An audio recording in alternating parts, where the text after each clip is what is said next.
सन्माननीय सदस्य सुधीर भाऊ मुनगंटीवार. अध्यक्ष महोदया, आज पुरवणी मागण्यांना पाठिंबा देण्यासाठी व काही महत्त्वाच्या सूचना करण्यासाठी मी अध्यक्ष महोदया उभा आहे. मी सर्वप्रथम शासनाचं काही मुद्द्यांवर अभिनंदन करतो की बाब क्रमांक 74 मध्ये त्यांनी 122,64,43,000 हे राज्यातील गोशाळांमध्ये ठेवण्यात येणाऱ्या देशी गायीच्या पालन पोषणाकरता अतिरिक्त निधी म्हणून तरतूद केली. त्याबद्दल मी त्यांचं अभिनंदन करतो.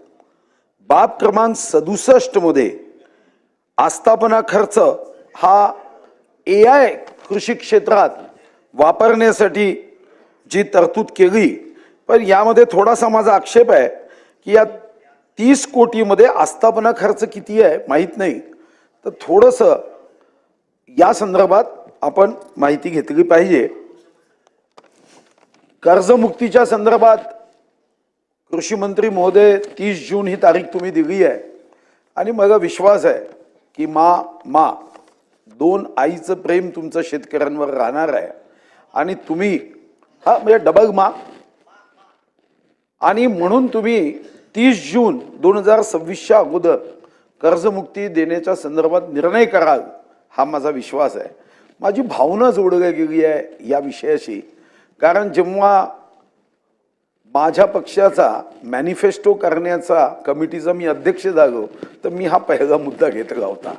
त्यामुळे जेवढा तुमचा संबंध या मुद्द्याशी आहे तेवढा माझाही संबंध आहे की कर्जमुक्ती झाली पाहिजे. अध्यक्ष महोदया, कृषी विभागावर बोलण्याच्या अगोदर महसूल विभागाच्या संदर्भात माझ्या सूचना आहे. मान्य झालं तर उत्तम. माझ्या मतदारसंघात रेतीचा घाट हा नागपूरच्या एका व्यक्तीने घेतला. मी माहिती घेतली की नागपूरच्या व्यक्तीने का घेतला, कारण आम्ही एवढे काही अशिक्षित नाही आहोत की घाट रेती व्यवसाय करू शकत नाही. पण नंतर असं लक्षात आलं की त्यामध्ये लागणारा निधी आता टेंडर घाट तेच लोक घेऊ शकतात ज्यांना उत्तम पद्धतीचं करप्शन मॅनेजमेंट येतं. आणि जो करप्शन मॅनेजमेंट उत्तम पद्धतीने करू शकतो, रात्री रेती काढू शकतो किंवा जेवढी रेती आपल्याला उचलण्याची परवानगी आहे त्याला तो तिप्पट उचलू शकतो, त्याला तो घाट पोचतो. महसूल मंत्री महोदय नाही आहे, पण माझी एक सूचना आहे. मी माहिती घेतली, तुम्ही रेती विकण्याचा धंदा करू नका. तुम्ही रेती फुकट करून टाका, काही गरज नाही. रेतीतून तुम्ही 1000 कोटी रुपये कमवता. त्यापेक्षा जे बांधकाम होतं त्या बांधकामावर जसं बांधकाम कामगाराचा सेस लावता तसं तुम्ही सँड सेस लावा. 2 ते 2,500 कोटी तुमच्याकडे येईल. रेतीची चोरी थांबेल, रेतिया माफिया थांबेल.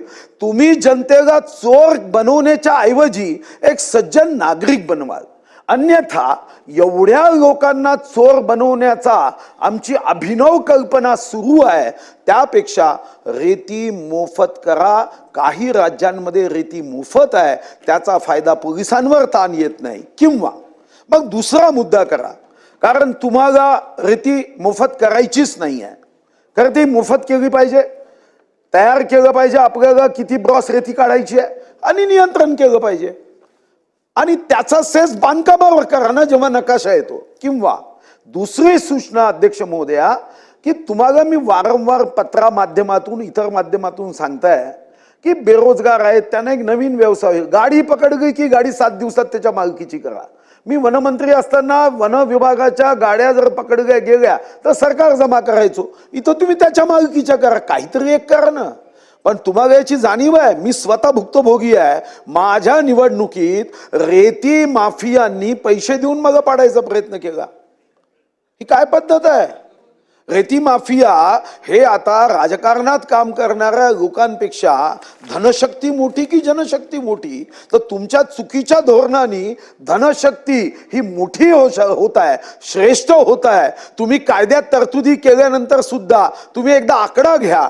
आणि कृषी मंत्री महोदय, माझी आपल्या माध्यमातून महसूल मंत्र्यांना विनंती आहे, रेती मोफत करा.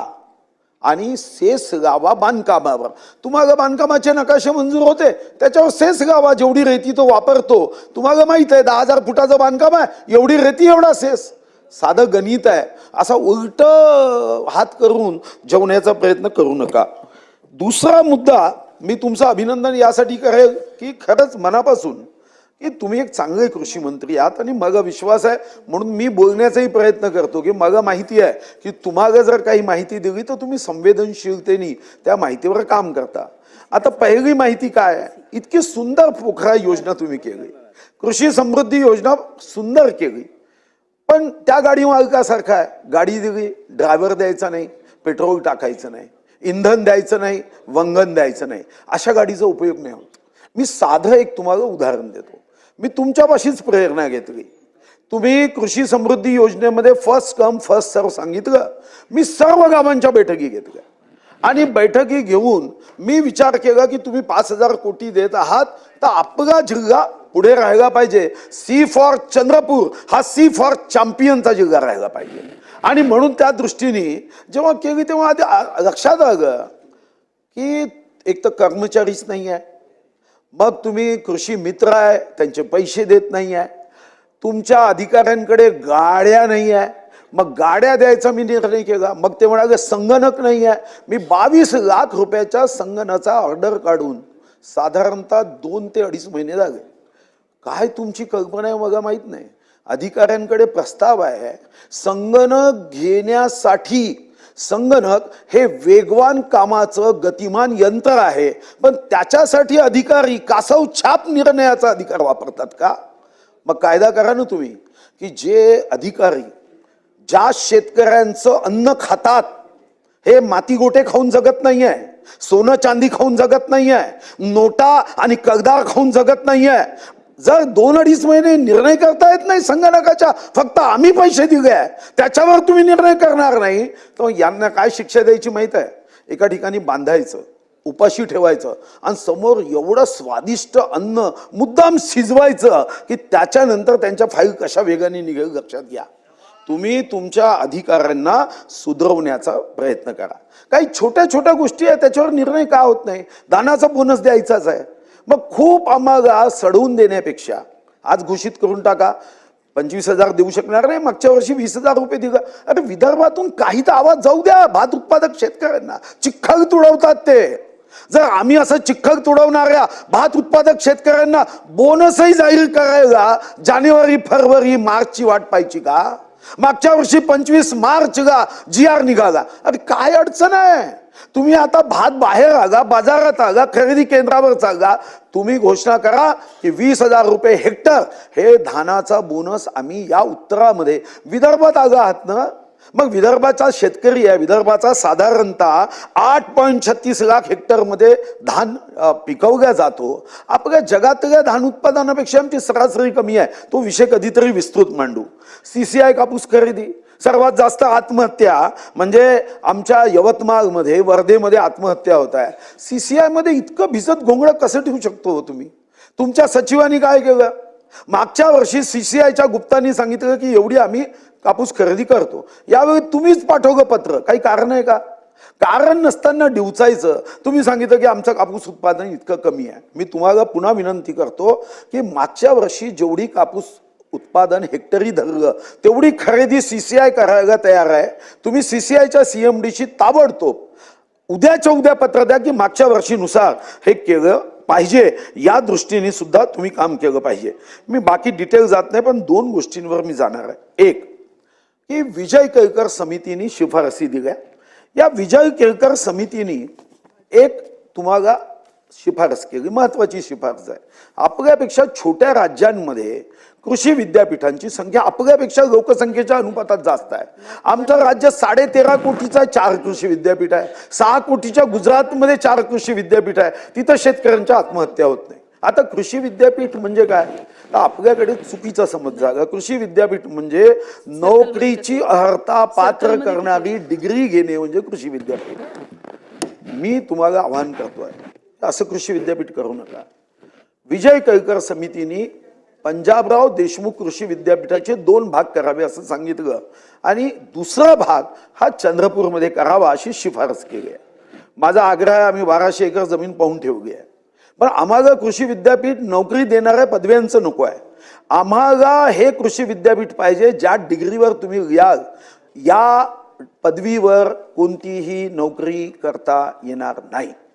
आणि आम्हाला इन्व्हेन्शन, इनोव्हेशन, संशोधन, मग ज्याच्यामध्ये कृषी हवामानाचा सल्ला असेल, पीक पद्धतीचा बदल असेल, उत्पादनाचे योग्य मूल्य असेल, कर्जमुक्ती आणि आर्थिक मदत, यामध्ये भीक नको, सहानुभूती नको, आम्हाला संधी द्या हा भाव असेल, सामाजिक, मानसिक आणि राजकीय इच्छाशक्ती जिथं असेल असं आम्हाला कृषी विद्यापीठ पाहिजे. मग या कृषी विद्यापीठासाठी आम्ही आपल्याला आग्रह करतोय की तुम्ही आज घोषणा करा की चंद्रपूर जिल्ह्यामध्ये हे कृषी विद्यापीठ केलं पाहिजे, ज्याच्यावर या नवीन विद्यापीठामध्ये नोकरी करणारी पदवी दिल्या जाणार नाही. स्टॅम्प, मोठा स्टॅम्प मारा. ज्याच्यामध्ये भिंग लागलेला चष्मा असेल तोही चष्मा काढून वाचू शकेल एवढे मोठे शब्द घ्या.